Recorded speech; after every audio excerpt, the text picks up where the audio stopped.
Gracias. Entonces, hoy día vamos a continuar con con los modelos de regulación genética para la producción recombinante de proteínas, mm, ya saliendo un poco de la ingeniería genética de expresión de genes. Y habíamos hablado que vamos a utilizar el modelo de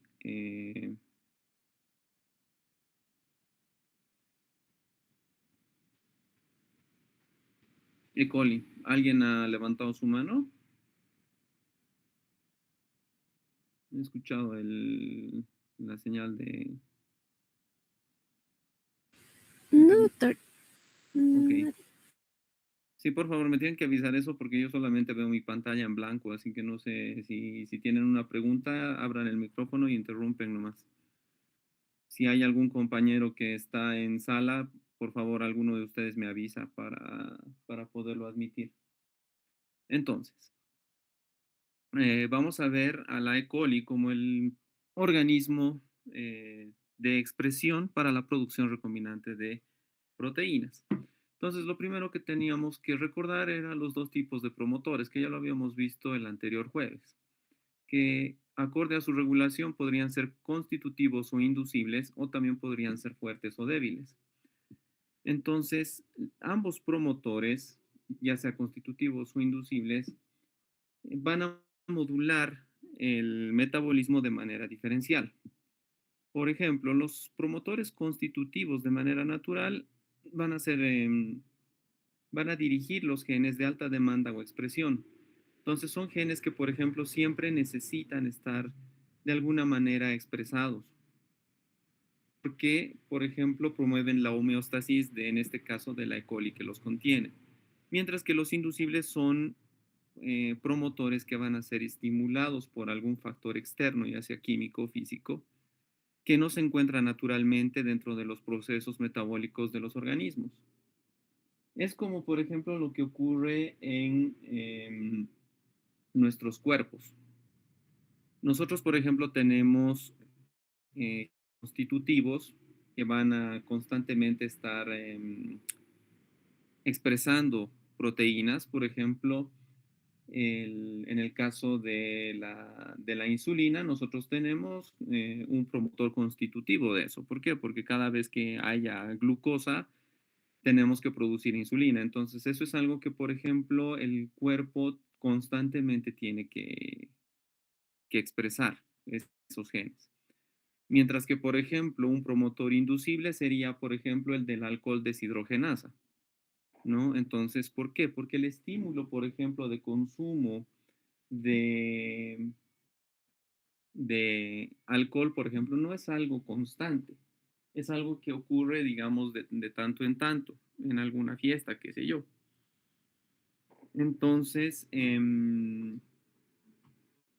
solamente el alcohol deshidrogenasa va a reaccionar o va a ser inducido ante la detección de alcohol dentro de nuestros cuerpos. Entonces, lo mismo ocurre en un organismo procariota, o en este caso la E. coli. Ahora, ¿cuál es la diferenciación entre los niveles de expresión de estos promotores, ya sea constitutivos o inducibles? La cosa es que ya sea un promotor constitutivo o inducible, va a existir un nivel de expresión de ese gen fuerte o débil, dependiendo del tipo de promotor que se utilice. Puede haber promotores constitutivos que van a ser fuertes porque van a modular el metabolismo de una manera, eh, digamos, primordial respecto a otros genes. Pero también puede haber promotores constitutivos débiles, que digamos son los que necesitan expresarse todo el tiempo, pero no en gran cantidad. Y de la misma manera puede haber promotores inducibles fuertes, cuya función va a ser eh, modular todo el metabolismo hacia el estímulo que se está recibiendo, o también puede haber promotores inducibles débiles, que si bien van a estar marcados por expresar el gen de interés, también puede equilibrarse con respecto a los otros genes presentes basales dentro de los organismos que los modulan. Ya habíamos visto este ejemplo de los distintos promotores, por ejemplo, que existían en Pichia pastoris. Este slide ya lo hemos visto la anterior semana. Más o menos aquí pueden ver cuál es un promotor fuerte y cuál, por ejemplo, es un promotor débil, cuál puede ser un promotor constitutivo y cuál puede ser un promotor em, inducible. Aquí, por ejemplo, pueden ver todas las formas de regulación. Por ejemplo, este tipo de promotores que son constitutivos van a ser siempre activos porque siempre va a estar presente dentro de los medios de cultivo de esta Pichia pastoris, eh, digamos, moléculas como la glucosa, el glicerol o el metanol. Mientras que los promotores inducibles para Pichia pastoris van a necesitar, por ejemplo, de estímulos externos como el metanol, que no es común, por ejemplo, en la Pichia pastoris, o puede haber otros que se van a activar ante la represión del glicerol. O sea, cuando el glicerol esté ausente del medio de cultivo, ahí es cuando se activa estos, estos promotores. Entonces, como pueden ver, para jugar con el hospedero y para jugar con los reguladores genéticos, hay un montón de opciones. Hay un montón de promotores, ya sean constitutivos, inducibles o inducibles para lograr la expresión o la producción de nuestro gen de interés. Ahora, tenemos que tomar en cuenta en este proceso dos aspectos importantes. Uno que es la regulación genética per se, que va a estar regulada por promotores, ya sea, nuevamente vuelvo a repetir, como lorito, inducibles o constitutivos, fuertes o débiles, pero también van a estar modulados por el propio fenotipo del hospedero. ¿Ok? Entonces, los hospederos también van a, de alguna manera, tener o propiciar un óptimo desarrollo, una óptima modulación genética para la producción del gen de interés.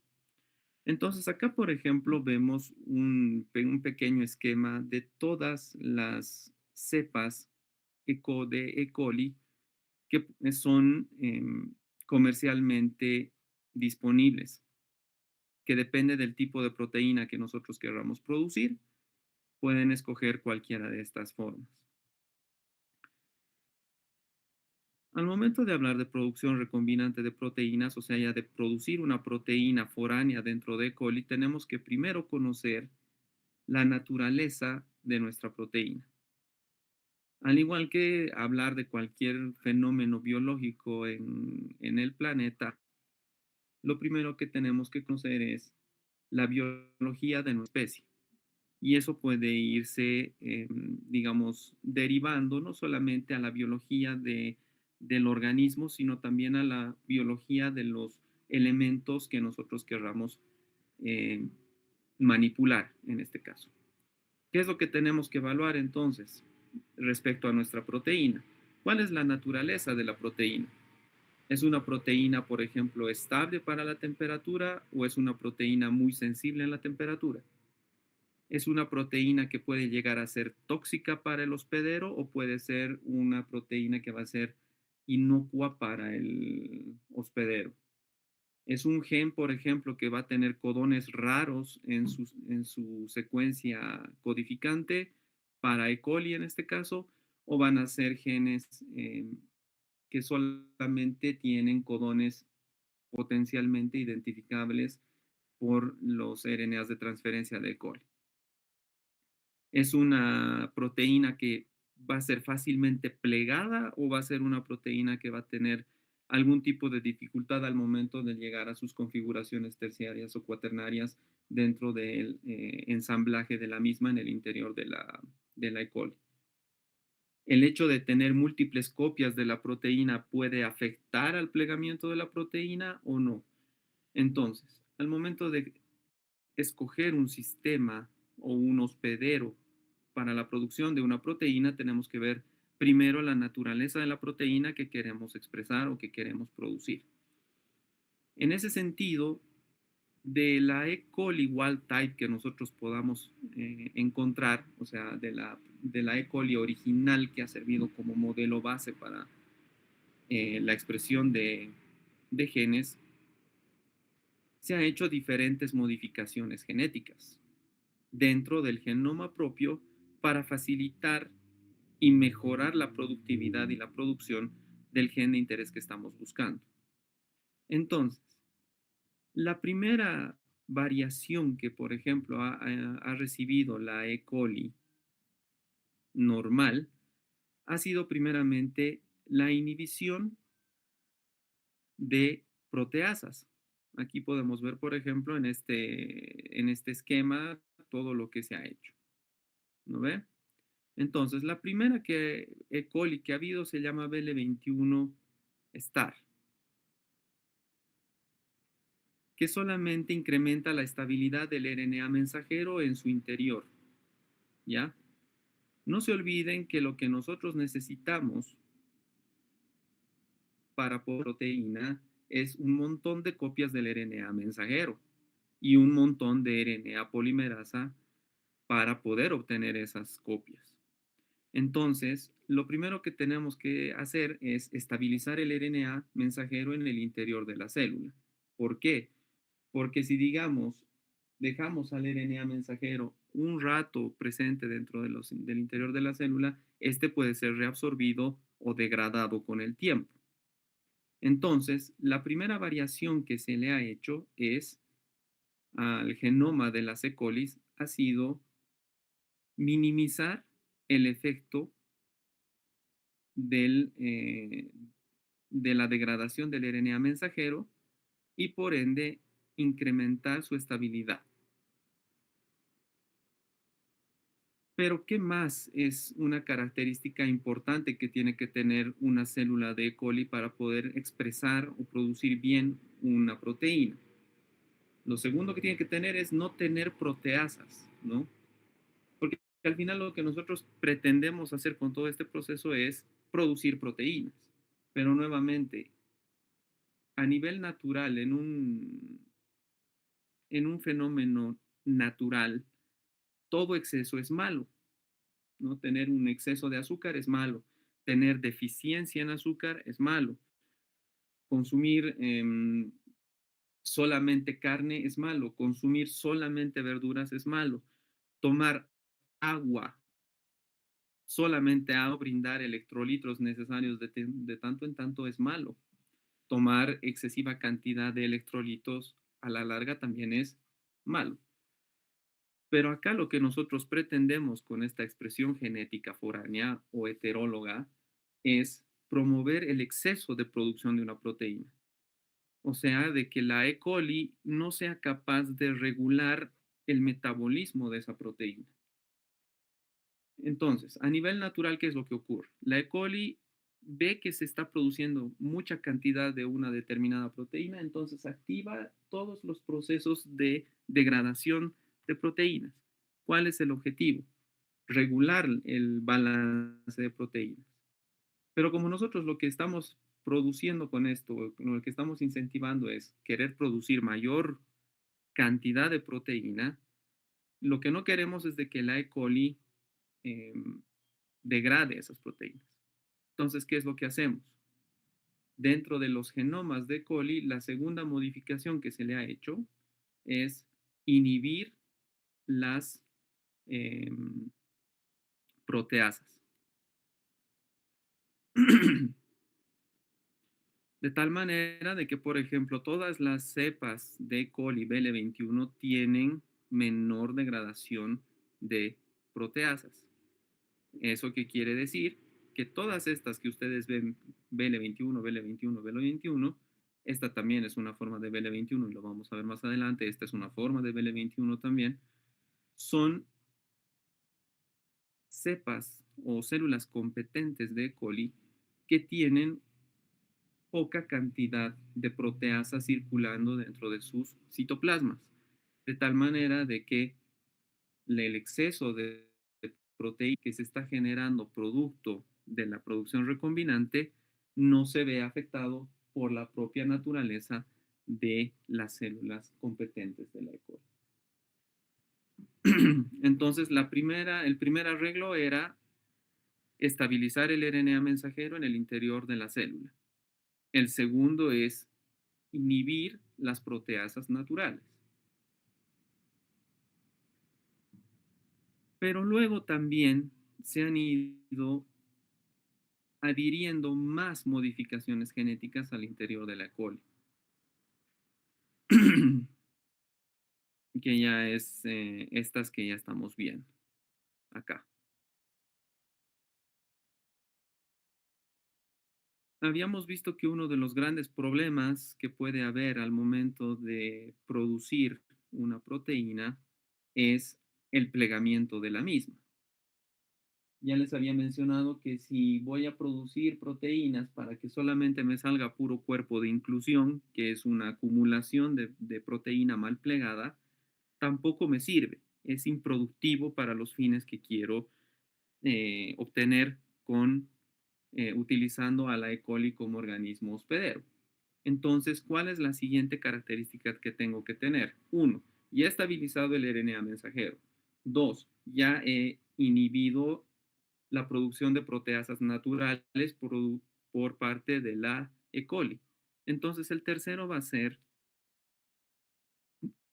hacer o realizar una modificación a los genes de,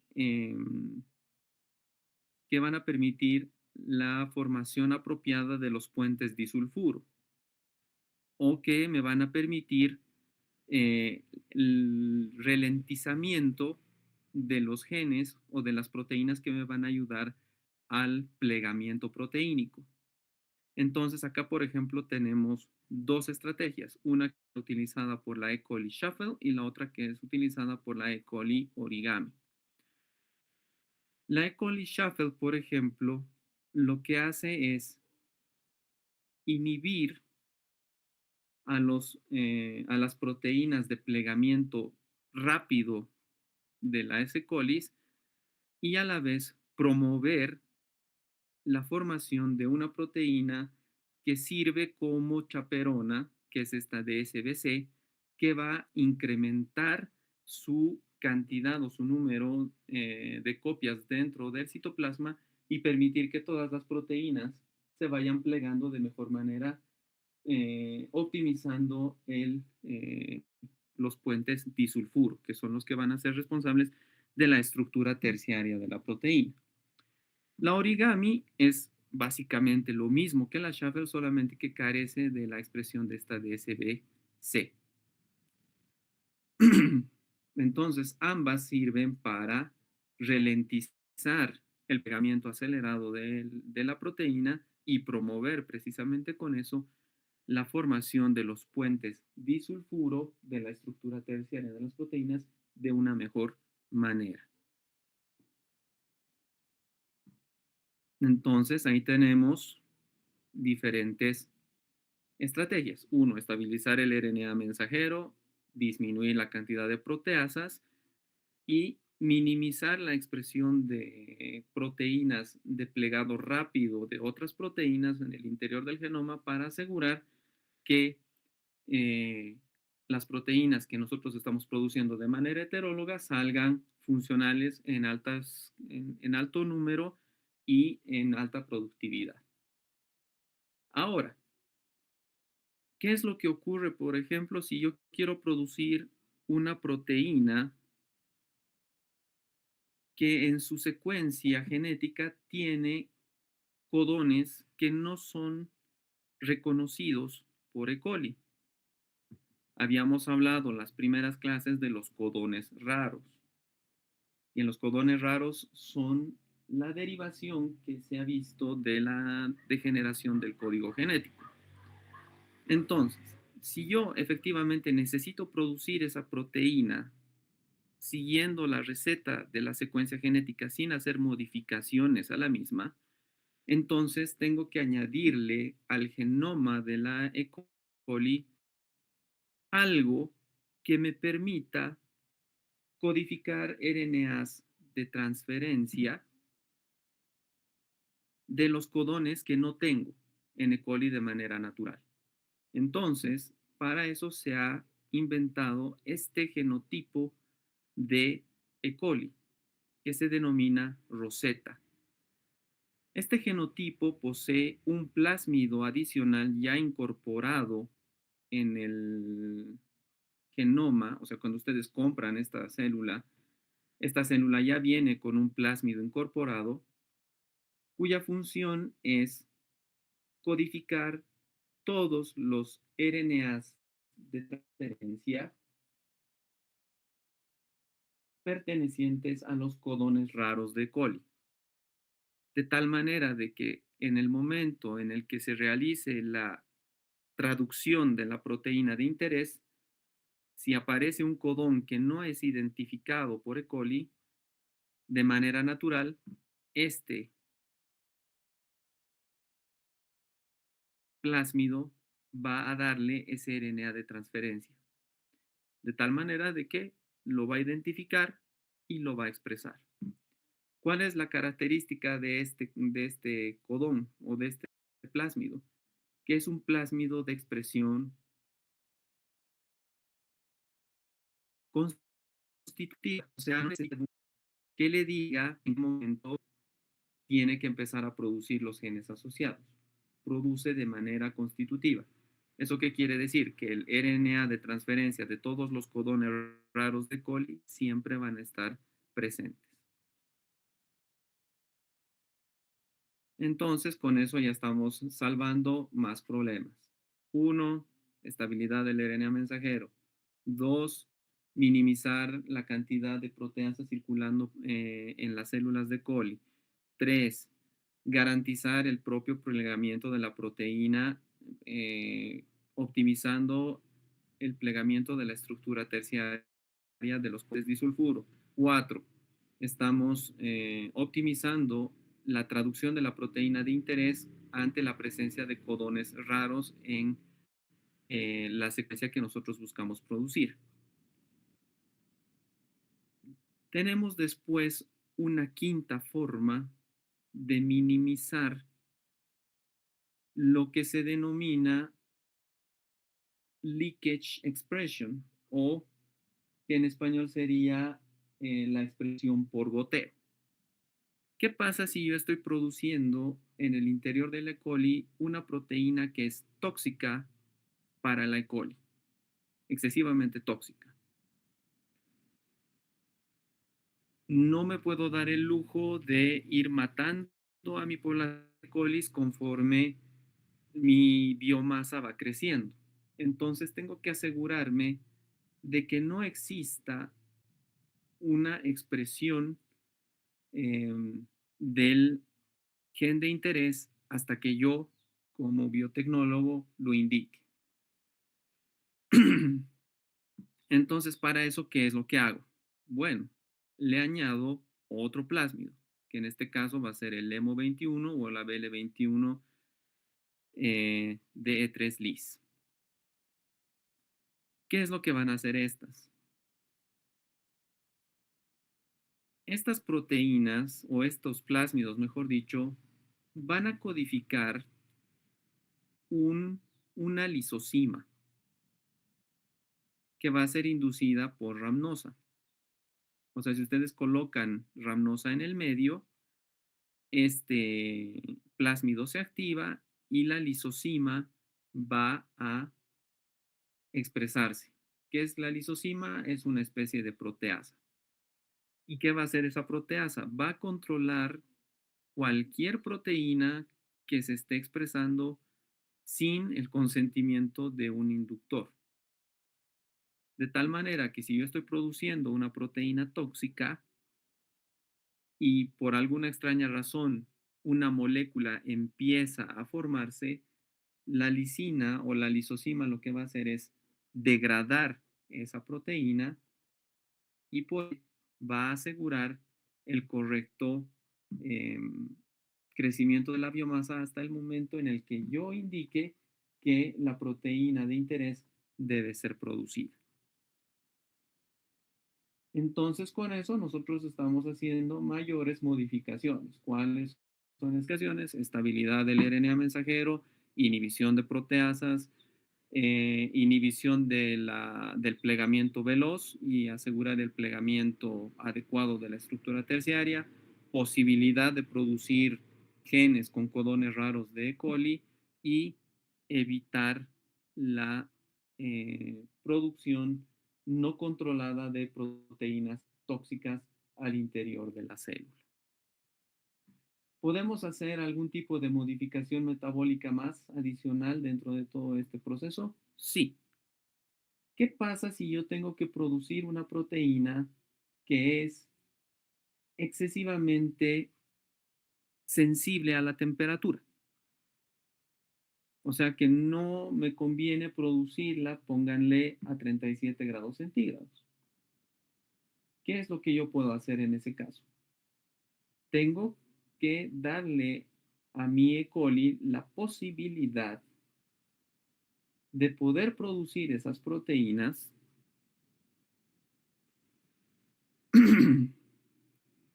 en un ambiente frío. Y para eso, por ejemplo, se ha desarrollado este otro fenotipo que es denominado Arctic Express. Si hablamos de Arctic, estamos hablando del Ártico, entonces ya hablamos de enfriar todo el fenotipo de la E. coli. Entonces acá lo que hace es, dentro del genoma de esta E. coli, ha optimizado chaperonas dentro de este plásmido que tienen un funcionamiento a muy bajas temperaturas. Entonces, para que funcione estas chaperonas, tenemos que llevar toda la biomasa de la E. coli de 37 grados a 15 grados. Si la E. coli continúa estando a 37 grados, estas proteínas, estas chaperonas que funcionan en frío, no se van a activar y por ende no va a haber funcionamiento de esas chaperonas. Pero si llevamos a la E. coli a 15 grados centígrados, sí va a existir la activación de esas chaperonas y por ende la producción de esa proteína. Y como todo el cultivo lo estamos haciendo a esa baja temperatura de 15 grados centígrados, entonces estamos asegurando con eso que la proteína no se vaya a degradar por efecto de la temperatura. Entonces, son esas todas las salvedades que tenemos que ver desde el punto de vista del hospedero. 1, estabilización del RNA mensajero. 2, reducción de la cantidad de proteasas naturales en el cuerpo, de las proteínas. 3, inhibición de las proteínas de plegamiento rápido. 4, incorporación de un plásmido que contenga todos los RNAs de transferencia de codones raros a E. coli. 5, codificación de lisosimas para evitar la producción por goteo de alguna proteína tóxica y la producción final de proteínas muy sensibles a la temperatura. Y ahí está toda la lista. Hoy día voy a pasarles esta presentación y ahí ustedes pueden ver ya con más detalle qué hace cada uno de estos genotipos de la E. coli y para qué nos puede servir al momento de seleccionar cualquiera de estas variantes para la producción recombinante de nuestras proteínas de interés. ¿Hasta acá alguna pregunta?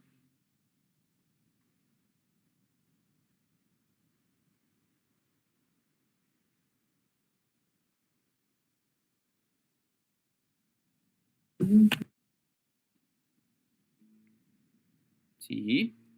¿Alguien quiere hablar, creo?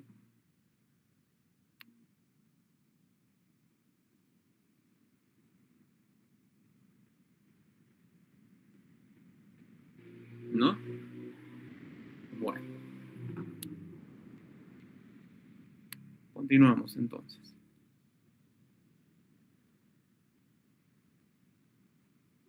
Hasta aquí hemos hablado bastante de los promotores constitutivos, por ejemplo, que va a tener esta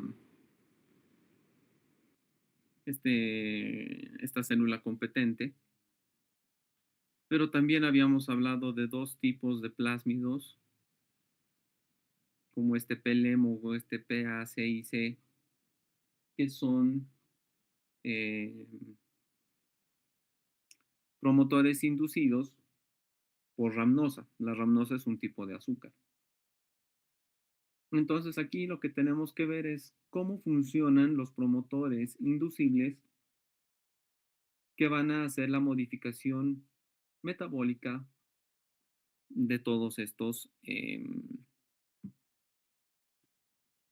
todas estas variantes de células competentes. ¿Cómo funciona? Entonces acá lo primero que vamos a ver es la inducción controlada. Todos estos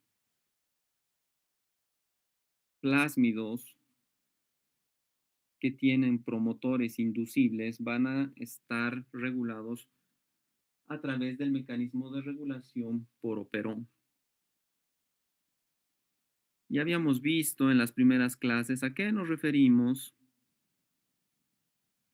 con la regulación genética por vía de los operones. Esto es un operón cualquiera. Puede ser el operón triptófano, el operón lactosa, el operón arabinosa, el operón silosa, etcétera, etcétera. ¿Cuál es su funcionamiento? Tenemos genes estructurales. Estos son los genes que nos importan expresar. Ese es el fin del operón, expresar los genes, pero bajo un estímulo. Estos genes van a estar regulados por un promotor y por un operador. El promotor hemos visto que puede ser fuerte, débil. Y en este caso, como estamos hablando de un operón, esto es un promotor inducible. O sea, no puede ser un operón. Usualmente no existen operones constitutivos, sino inducibles. Y aquí tenemos genes reguladores que en algunos casos pueden estar presentes y en otros no. ¿Qué es el gen regulador? Este es un gen que, por ejemplo, va a codificar una proteína que va a servir de inhibidor del promotor y por ende el bloqueo, bueno, la palabra bloqueo, de los genes estructurales.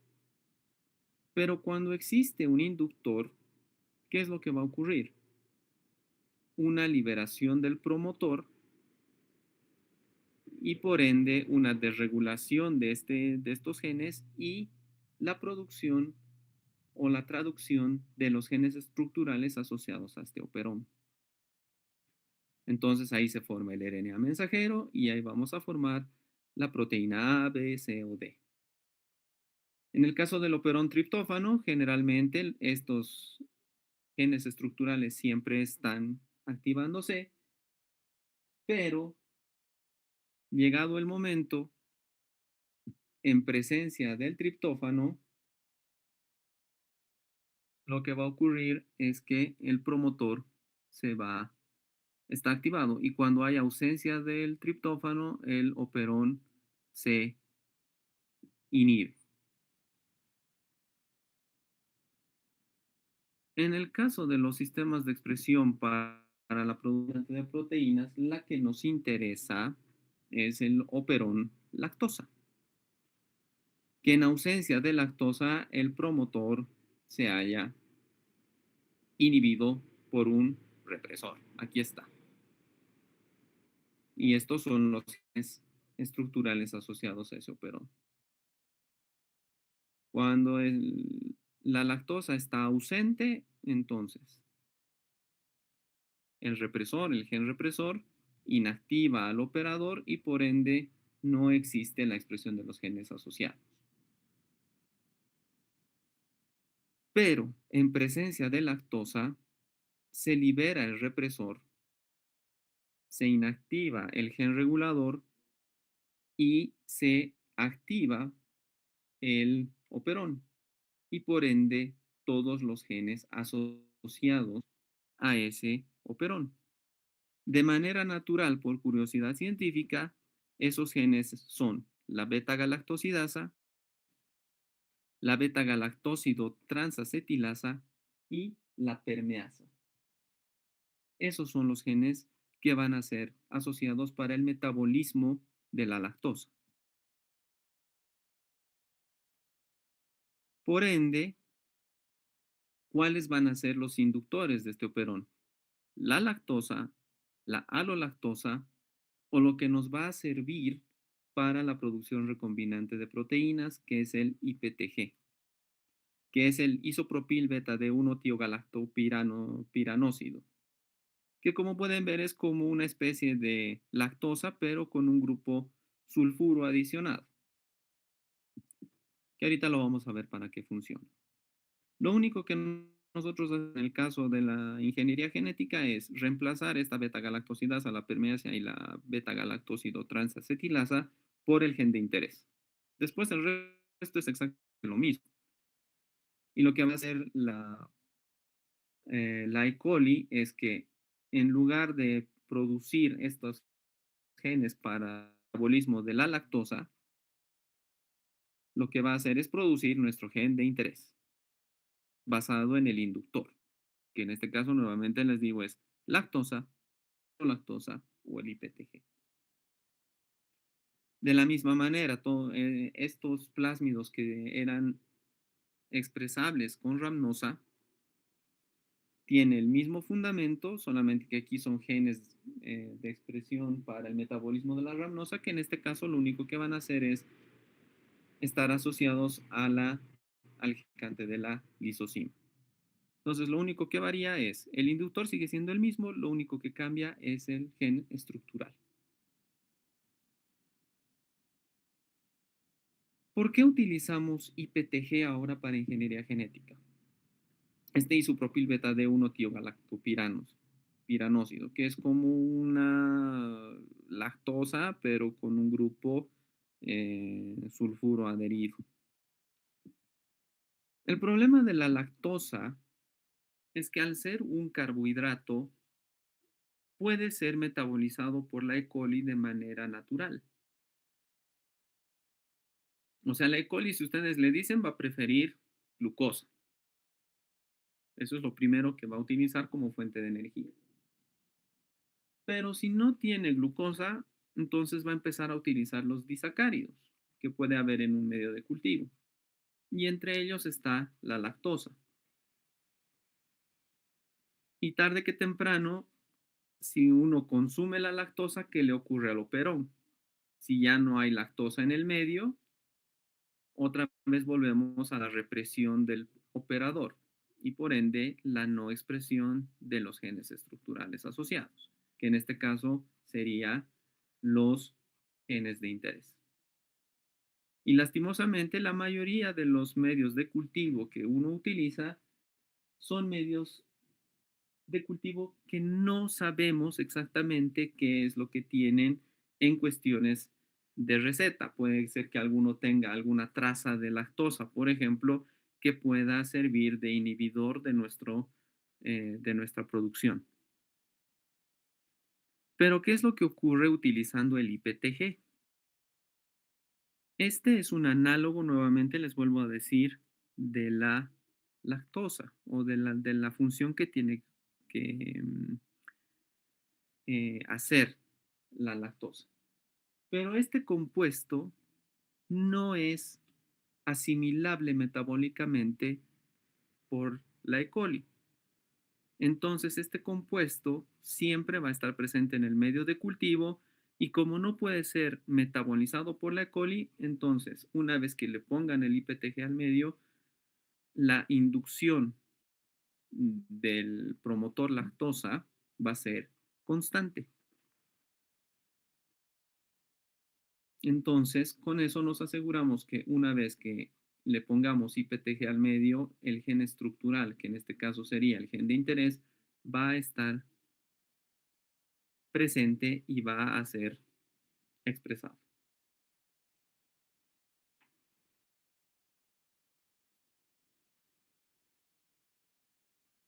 Adicionalmente, no solamente van a colocar este tipo de operadores o este tipo de operones asociados al gen de interés, sino también pueden acoplarlo al genoma del DNA de la E. coli para que con el mismo estímulo, que en este caso sea el IPTG, puedan también activar otro gen asociado, que es la RNA, el RNA, la RNA polimerasa del fago T7. ¿Y qué es lo que hace esta RNA polimerasa del fago T7? Es una RNA polimerasa o transcriptasa, mejor dicho, bueno, polimerasa para actividad transcriptasa, que va a ser 5 veces más veloz que la polimerasa natural de la E. coli. Entonces, al tener esta proteína, ¿qué es lo que voy a hacer? Que en lugar de producir una sola copia del gen de interés, voy a poder producir 5 copias por unidad de RNA polimerasa. ¿Y eso qué significa? Que voy a incrementar la cantidad de el gen de interés o de la proteína de interés asociada a la misma. Todo basado en el sistema de operones de lactosa. Entonces, el IPTG no solamente activa a mi gen de interés, sino también me va a activar al gen codificante de la RNA polimerasa T7 y por ende todo mi sistema va a producir 5 veces más proteína que una E. coli normal, común y corriente. De todas maneras, siempre hay una diversidad de catálogos de inductores y de promotores. El T7, por ejemplo, es un promotor que va a, en presencia del IPTG, va a activar el, eh, la producción de la RNA polimerasa del fago T7. Pero también podemos tener otro tipo de eh, promotores o de inductores. Por ejemplo, tenemos el Arabat, que es inducible por arabinosa. O sea, en ausencia de arabinosa en el medio de cultivo no existe la expresión de los genes asociados, pero en presencia de la arabinosa sí va a existir lo mismo. Va a existir la producción de los genes asociados. También podemos utilizar los promotores reversibles o represibles como el del triptófano, que es la función antagonista del promotor lactosa. O también podemos utilizar este otro tipo de promotores que se denomina PETAC, que es un promotor híbrido, ya que dependiendo del estímulo puede servir para inducir o para reprimir la expresión de los genes de interés.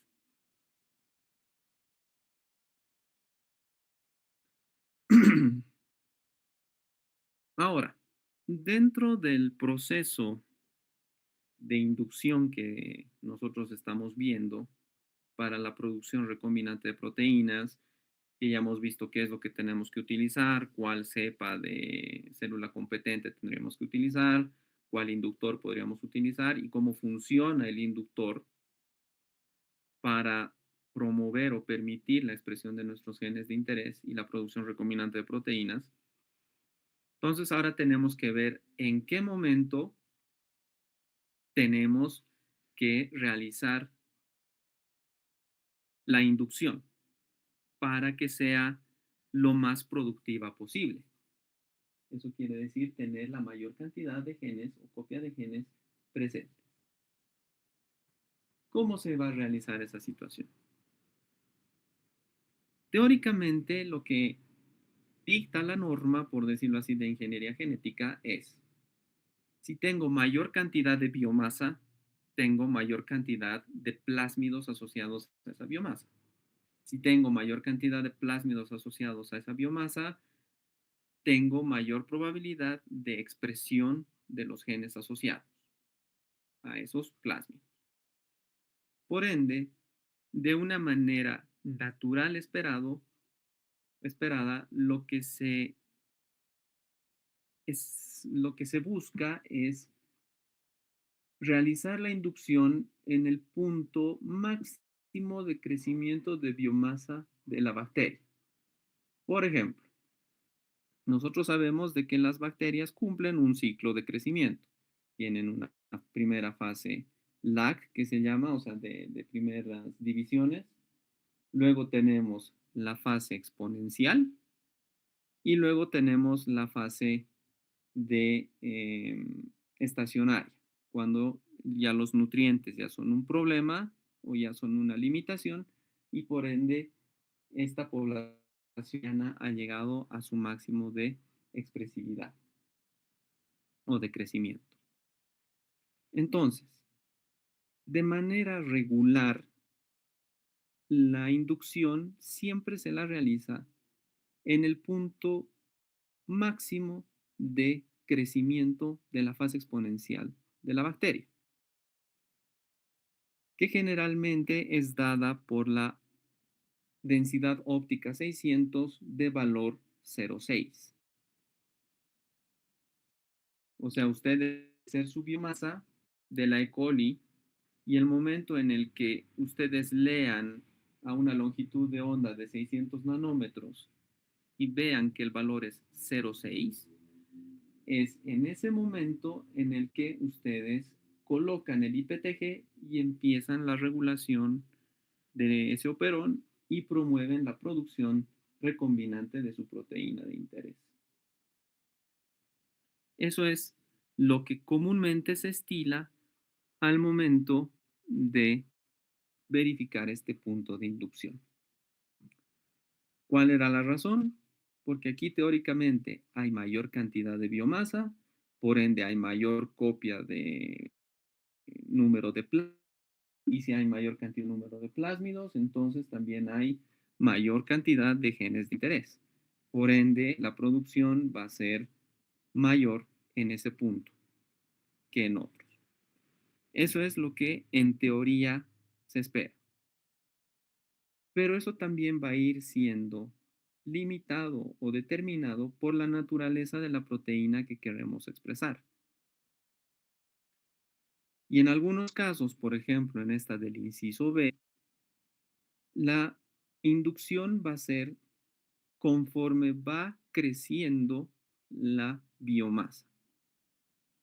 De tal manera de que, digamos, esta proteína no es tan agresiva respecto al resto de las proteínas que va a tener la E. coli.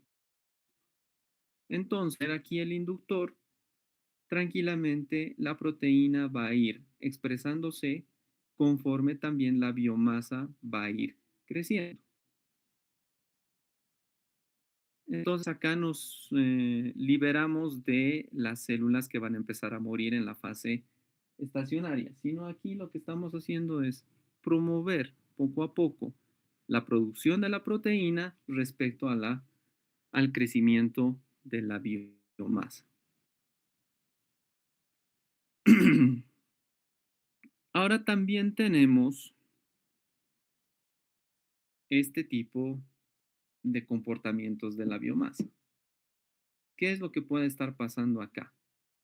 Hemos llegado al punto máximo de crecimiento, hemos realizado la inducción y de la nada nuestra biomasa empieza a decrecer. La población bacteriana empieza a morir. Esto es un fenómeno que ocurre cuando estamos haciendo la producción de una proteína que es excesivamente tóxica para la E. coli.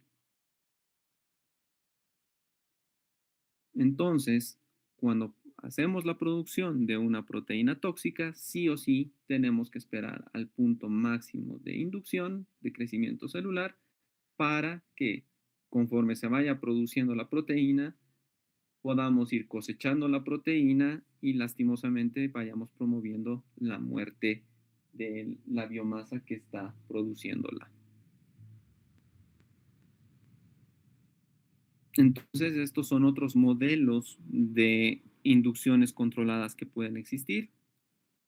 Todos estos son modulados por lactosa y también puede haber otros que son modulados por arabinosa que van a cumplir exactamente lo único que cambia es el inductor. Acá el no es la lactosa, sino es la arabinosa, que es otro azúcar. ¿Cuál es la ventaja de la arabinosa respecto a la lactosa?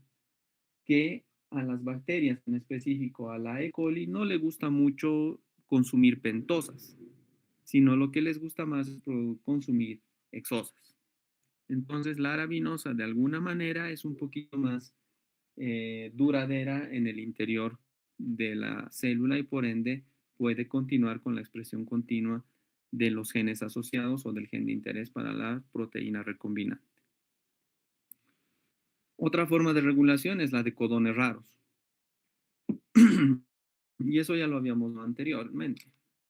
Los genomas cariotas codifican genes que muchas veces no van a estar relacionados a los RNAs de transferencia que ellos poseen.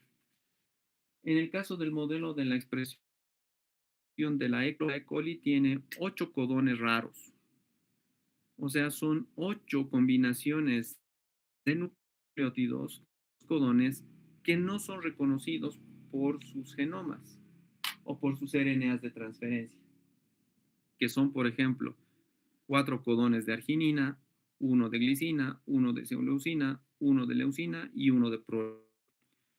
Entonces, si su gen, por ejemplo, tiene un montón de codones de prolina, pero cuyo codificante está dado por este triplete de nucleótidos de citosina, la E. coli va a ser incapaz de reconocerla, este codón, y por ende va a promover o a la finalización abrupta del proceso de traducción o va a promover al mal plegamiento de la proteína. Para luchar contra estos codones raros, lo que se hace es introducir al genoma a la célula competente de la E. coli un plásmido adicional cuya función es la de expresar todos los tRNAs o RNAs de transferencia que no son propios de la E. coli. Aquí pueden ver 1, 2, 3, 4, 5, 6, 7, 8, 9, 10 tRNAs que van a estar presentes en este plásmido adicional que van a codificar tRNAs de esos codones. Este, por ejemplo, se denomina PRARE, por eso el nombre en inglés, esto sería el plásmido raro, que tiene como marcador de selección al cloranfenicol y es de constitutiva, no necesita de ningún inductor. Entonces, si una proteína con todos estos codones en su secuencia, lo va a poder hacer a través de la incorporación de los RNAs de transferencia de manera foránea. Este es otro plásmido que cumple la misma función, pero tiene leucina. Su marcador de selección es espectinomina, que es otro tipo de antibiótico.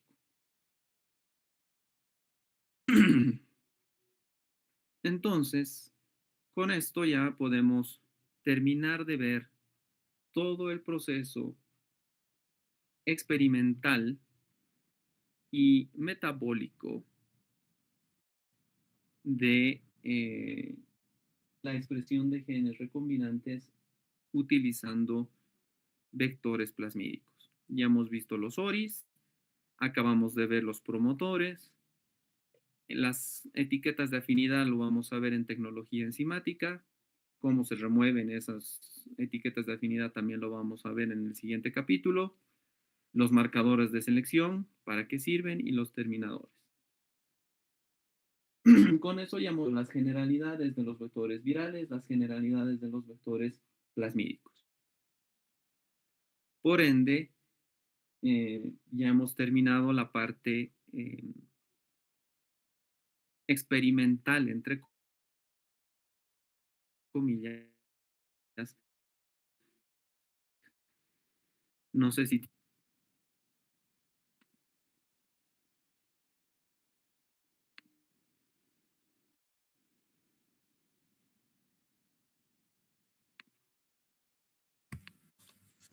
Buen día, doctor. Sí. Buenos días, Ri. De los valores que nos dijo de la parte de minimizar la degradación, el 2 de la Ujú. reducción de las proteasas, hasta la parte 6, que es la parte de sensibilidad a la temperatura, ¿se pueden introducir los 6 a la vez o hay una cantidad límite, digamos, solo puedo colocar 2 o 3 de estas ayudas para la expresión? Teóricamente se podría agregar las 6 a la vez, pero metabólicamente es muy pesado para la E. coli. Metabólicamente puede ser muy difícil para la E. coli soportar todos los genotipos o los fenotipos que se les ha mostrado. Generalmente lo que se hace es simplemente agruparlos de dos en dos. Por ejemplo, puedes poner lo que te permite codificar codones raros más el que te permite el plegamiento apropiado de tus proteínas. Puedes promover, por ejemplo, el de evitar de la fuga de inducción y el de plegamiento de proteínas, nuevamente. O sea, generalmente lo que se estila es buscar combinaciones no muy costosas metabólicamente para las E. coli.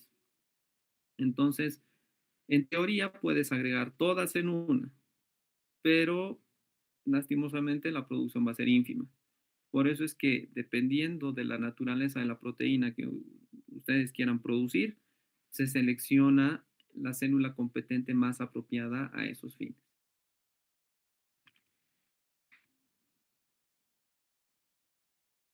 Gracias, doctor.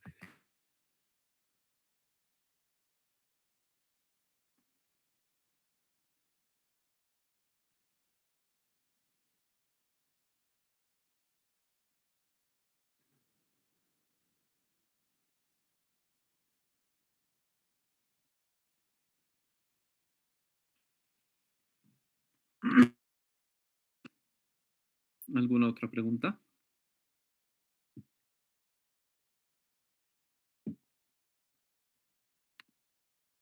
Si no, continuamos.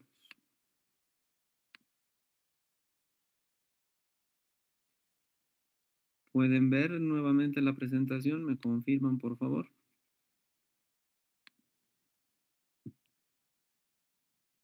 Sí se ve, doctor. Ok, gracias. Entonces, ahora estos últimos 20 minutos de la clase vamos a hablar de las potencialidades de la ingeniería genética o cómo ha ido avanzando a lo largo de 30 o no, de los 70 años que ya lleva esta parte de la biotecnología como ciencia o como área de investigación, las potencialidades, aún las limitaciones y las nuevas tendencias actuales globales para promover el desarrollo científico y mundial en pro y en beneficio de de las diferentes áreas de la ciencia.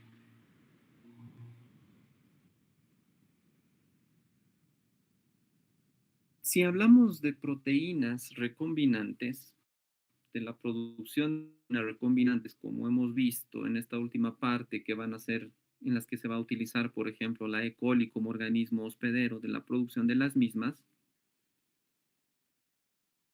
o de la expresión de genes de interés, tenemos dos formas en las cuales vamos a poder realizar la expresión genética.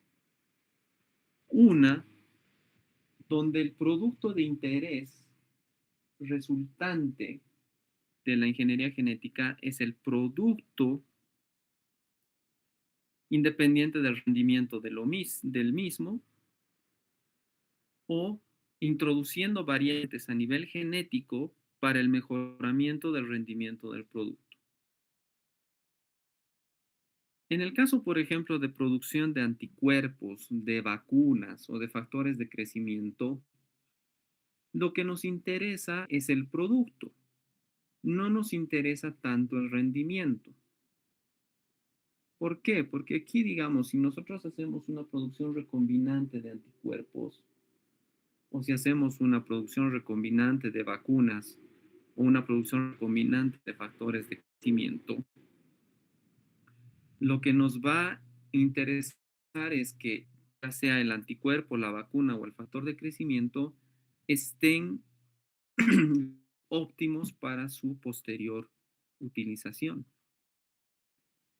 Entonces, en ese caso, no vamos a poner énfasis en cuántos gramos por litro por unidad de tiempo estamos haciendo de un anticuerpo, sino lo que nos interesa es que el anticuerpo esté óptimamente producido en las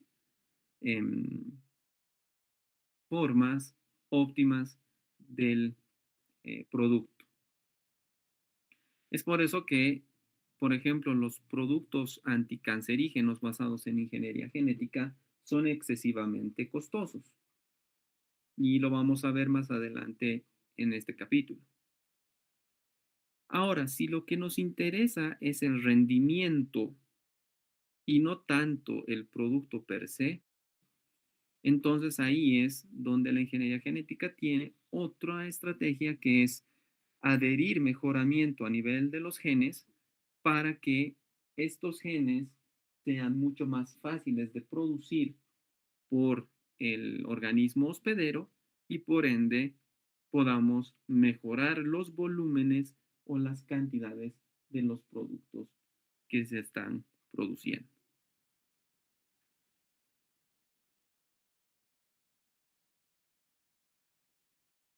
Cuando hablamos, por ejemplo, de la producción del producto independientemente del rendimiento, entonces hablamos de cuál hospedero me va a permitir producir la mayor cantidad del producto sin que me interese gramos por litro o cuántos ml por litro vamos a obtener del mismo. Acá, por ejemplo, tenemos la producción de la insulina humana utilizando diferentes hospederos de producción y diferentes estrategias de lo mismo.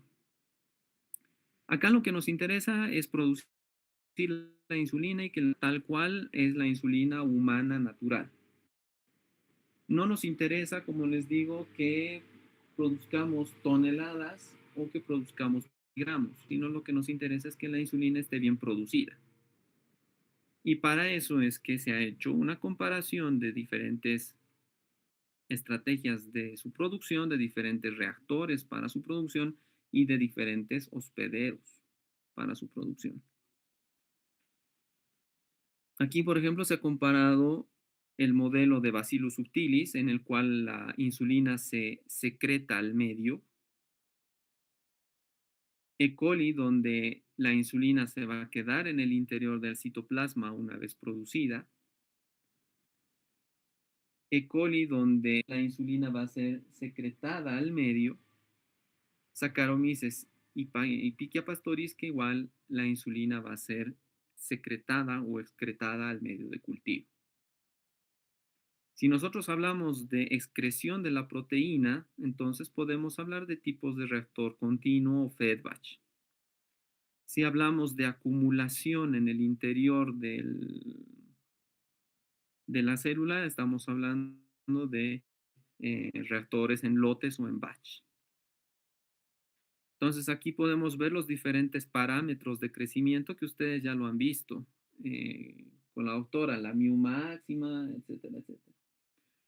Cómo la productividad, dependiendo de la estrategia que se utiliza, varía y cuál es la producción o la concentración del producto que se obtiene utilizando diferentes estrategias. Por ejemplo, utilizando estas condiciones de cultivo, apenas se han logrado producir 1 gramo por litro de insulina utilizando Bacillus subtilis. E. coli, en el cual la insulina se queda en el interior de la célula, hemos alcanzado hasta 4.3 gramos por litro de insulina. Cuando se excreta la insulina de E. coli, la producción es ínfima, pueden ver. Y en Saccharomyces es exactamente lo mismo. Pero habíamos visto de que producción no es lo mismo que productividad. Aquí, por ejemplo, en producción, el mejor ha sido la E. coli interna dentro del citoplasma. Me ha producido 4.34 gramos por litro. Y la peorcita es precisamente en términos de producción, sería su análogo de E. coli que se excreta. Imagínense, es 9 miligramos de insulina por litro, poquísimo. Pero cuando hablamos de productividad, ya tomando todas las cosas que están viendo acá, el hospedero, el tipo de eh, colección, o sea, cómo vamos a cosechar la insulina, en qué reactor la vamos a cultivar, etcétera, etcétera, la productividad cambia. Acá, por ejemplo, Bacillus subtilis produce 1 gramo por litro y en términos de productividad igual produce 1 gramo por litro por hora. Entonces, en términos de producción, no es tan rendidora. La E. coli que se quedaba en el citoplasma y que producía 4 gramos por litro aproximadamente de proteína, tiene una productividad baja, casi similar a la de Bacillus subtilis. Pero miren, la E. coli que tenía producción baja, cuando hablamos de productividad, incrementa exponencialmente o quintuplica o 1000 veces más la productividad. De 9 miligramos por litro de producción a una productividad de 4 miligramos por litro por hora. Y el mejor, obviamente, es la Pichia pastoris.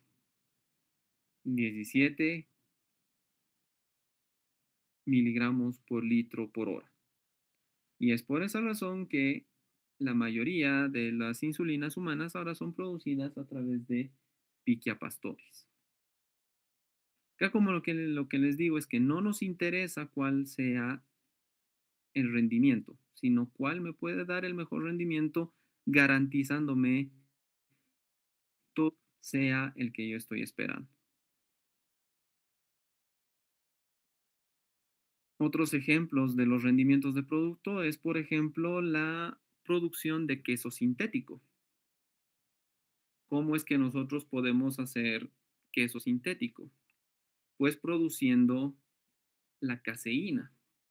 La caseína no es nada más que lo que se conoce comúnmente como la proteína de la leche.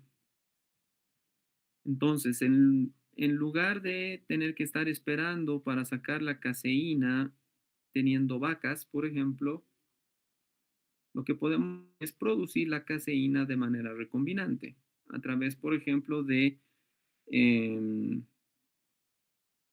reactores de Pichia pastoris. Una vez que hemos producido la caseína, la purificamos y la procesamos, de tal manera de que la caseína que originalmente la obteníamos de la leche, la podemos producir de manera sintética para producir, por ejemplo, queso derivado de organismos genéticamente modificados.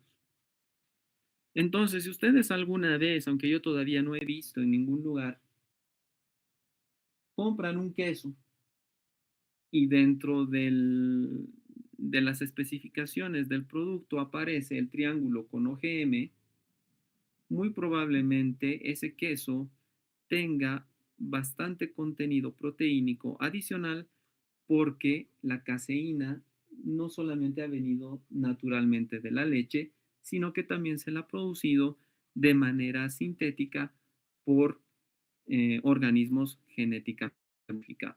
Nuevamente les vuelvo a decir, esta caseína es idéntica a la caseína normal de la leche.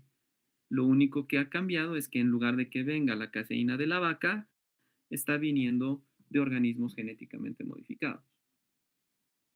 Entonces ahí es cuando hablamos de manera indirecta de cómo la ingeniería genética modifica o mejora, por decirlo así, un producto.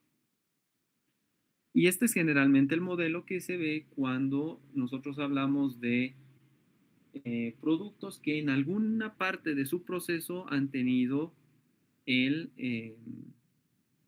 la incorporación de organismos genéticamente modificados en alguna de sus partes de producción.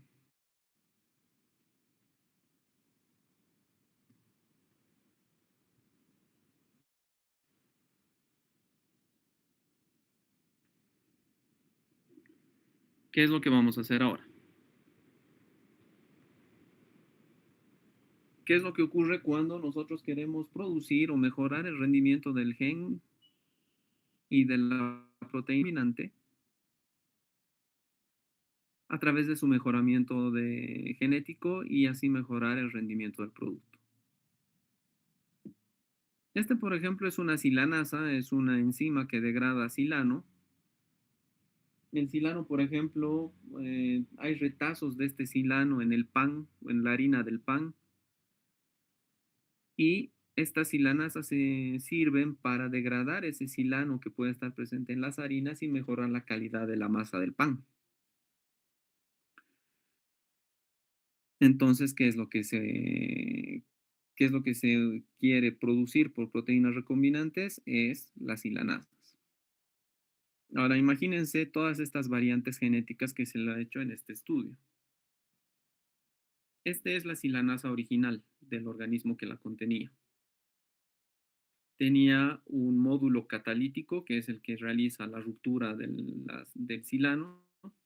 Tenemos dos sitios de unión a carbohidratos y tenemos un dominio adicional intermediario entre los dominios de unión al sustrato y el módulo catalítico. Lo que se hizo en este estudio es hacer modificaciones al gen y ver si se mejoraba el rendimiento de la actividad de la silanasa respecto a la silanasa original. Y aquí, como pueden ver, cuando solamente está presente el módulo catalítico, efectivamente existe una leve mejoría de la actividad silanasa respecto a la silanasa original. Por ende, muchas veces las modificaciones a nivel genético van a permitir el incremento del rendimiento del producto que estamos esperando. A veces puede ser útil, a veces también puede ser negativo, pero generalmente lo que uno hace es cambiar los genes por biología sintética para mejorar su producción. Acá es, por ejemplo, lo que vemos en una comparación de dos sistemas de producción de una proteína. Como con una proteína nativa, o sea, la natural de una bacteria, se necesita un montón de recursos para producir como unidad enzimática final 100 unidades por ml. Para producir 100 unidades por ml, por ejemplo, el sistema ha tenido que utilizar reactores de 250 litros, ha tenido que establecer estos distintos parámetros de fermentación para producir unidades por ml de 250 litros de escalamiento de fermentación. ¿Qué es lo que ha ocurrido aquí con un sistema de recombinantes, de proteínas recombinantes? Has bajado 25 veces más la cantidad de reactor que necesitas. De 250 litros has bajado a 10 litros de producción y has obtenido una actividad enzimática final de más de 300 unidades por ml. Entonces tu productividad o tu producción sube 25 veces más respecto al organismo original que lo está produciendo. Y estas comparaciones se da a través de mejoramientos a nivel genético del producto. ¿Sigue manteniendo las mismas características deseadas? Efectivamente, no ha cambiado esa situación. Lo que sí ustedes están cambiando es la modalidad de la producción y por ende están viendo un incremento en el producto deseado en términos de producción y quizás también productividad.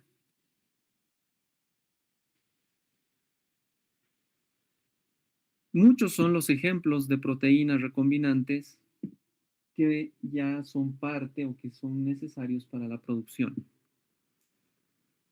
y que ya son producidos por ingeniería genética. Por ejemplo, las proteínas terapéuticas, pues vacunas, factores de crecimiento ya son producidas mediante ingeniería genética. Enzimas y proteínas de aplicación técnica también, endonucleasas, proteasas, etcétera. Todo para hacer biología molecular, por ejemplo, ya está expresado, ya es producido ingeniería genética. También puedes producir agentes de investigación, producir proteínas totalmente sintéticas que no son naturales, pero que pueden ser de utilidad, por ejemplo, para el tratamiento de algún cáncer o para el tratamiento, por ejemplo, o para la formación de una vacuna. Entonces, anticuerpos y vacunas también pueden ser desarrollados mediante ingeniería genética. Y aquí, por ejemplo, pueden ver todas las empresas actuales que ya hacen o desarrollan este tipo de servicios. Biorad, Megazymes, Thermo Fisher, Novo Nordisk, Novagen, todas estas empresas, Novozymes, por ejemplo, ya son empresas reconocidas a nivel mundial que producen este tipo de productos basados en ingeniería genética. Aquí, por ejemplo, vemos lo que les mencionaba en las primeras clases, cómo, por ejemplo, a partir de ingeniería genética, somos capaces de producir tela de araña de manera sintética, ya sea de esta araña, de la Araneus diamatus o de la Nephila clavipes. Entonces acá se ponen los genes que codifican a la tela de araña en plásmidos o se hace modificaciones mediante el sistema CRISPR-Cas y podemos producir tela de araña en gusanos de seda, en ratones, en levaduras, en bacterias, en plantas.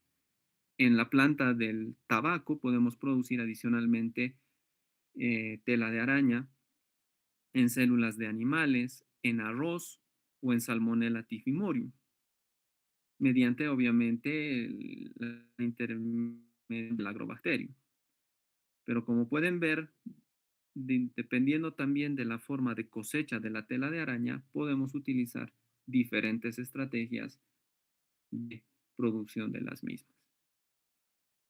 Entonces puede ser de productos de investigación de utilidad como también pura curiosidad de saber, por ejemplo, cómo eh, la araña, que es una tela bastante o que es un compuesto proteínico muy, muy, muy fuerte. Entonces esa era la curiosidad de este estudio que el paper ya se los he pasado. Y esto de los potenciales económicos de la ingeniería genética lo vamos a ver ya el día jueves. De manera virtual, si es que las cosas siguen de esa manera, como les digo, hasta nuevo aviso, mientras las autoridades facultativas o universitarias no digan lo contrario, nosotros continuamos con esta nueva modalidad de clases. ¿Alguna pregunta?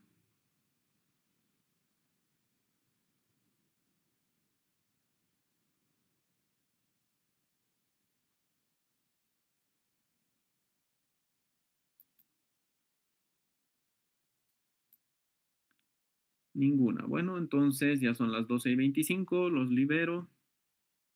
Nos escuchamos el día jueves o nos vemos dependiendo de lo que ocurra y bueno, eh, que tengan buen resto de jornada. Hasta luego. Gracias, doctor.